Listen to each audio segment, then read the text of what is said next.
ఈరోజు నా breakfast Sunday నీళ్ళన్నం పచ్చడి వేసుకొని తినేస్తా. ఒక చపాతీ ఉంది, ఇది అయిపోతుంది నాకు.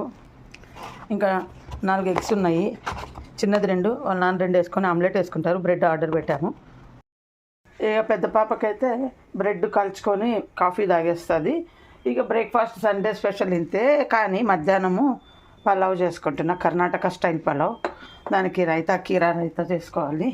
పాలు కాచిన తర్వాత ముందు పాలల్లో ఆ పాలు కొన్ని కలిపితే వేడైపోతాయి. ఇంకా ఇదిగో ఐస్ టప్లో ఉన్న పెరుగు అంతా అయిపోయింది, రాత్రి లేదు, ఈ కొంచెం మిగిలింది. ఇది వేసేస్తే పెరుగు తోడుకుంటుంది. మధ్యాహ్నం కీరా రైతా కలిపేసుకొని కర్ణాటక పలావ్ చేసుకుంటే అయిపోయాయి. ఇవాళ మా మెనూ అంతా చెప్పేశాను.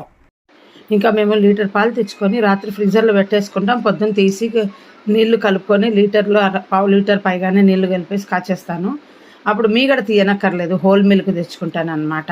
ఇంకా వెన్న ఉంది, నెయ్యి ఉంది, ఇంకెందుకు తీయటం అనేసి లీటర్ పాలు ఒకటేసారి తెచ్చుకొని 2 రోజులు వాడతానండి. చిటికెడు సోడా వేస్తాను, ఎప్పుడు చెప్పినట్టే. మాటకి 1/2 లీటర్ తెచ్చుకుంటే తలకాయ నొప్పి. అసలు ఆడవాళ్ళకు పాలు కాచడము, పెరుగు తోడు పెట్టడము, టీ పెట్టడము, దీనికే ఒక అరగంట అవుతుంది రోజు చెప్పాలంటే.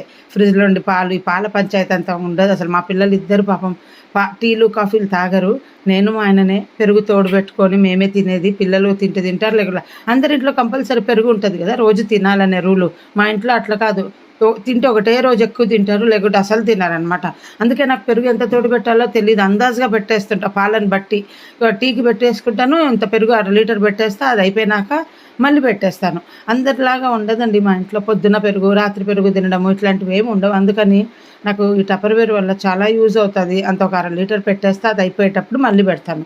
అందుకే పాలు మాత్రం రోజు కంపల్సరీ లీటర్ తెప్పించుకుంటా. ఇక టీ చూడండి, మేము టపర్వేర్ కప్పులోనే తాగుతున్నాం. మళ్ళీ ప్లాస్టిక్ అని ఒకరు కామెంట్ పెట్టారన్న కదా.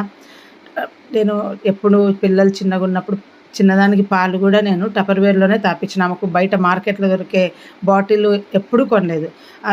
కాచి పాలు మళ్ళీ ఆ బేషన్లు ఎందుకు వేసినా అంటే అవి చల్లారినాక టపర్వేర్లో పెడతాను. ఇంకా ఆ పాల గిన్నె కాచిన పాలల్లోనే టీ పెట్టుకున్నాను అనమాట.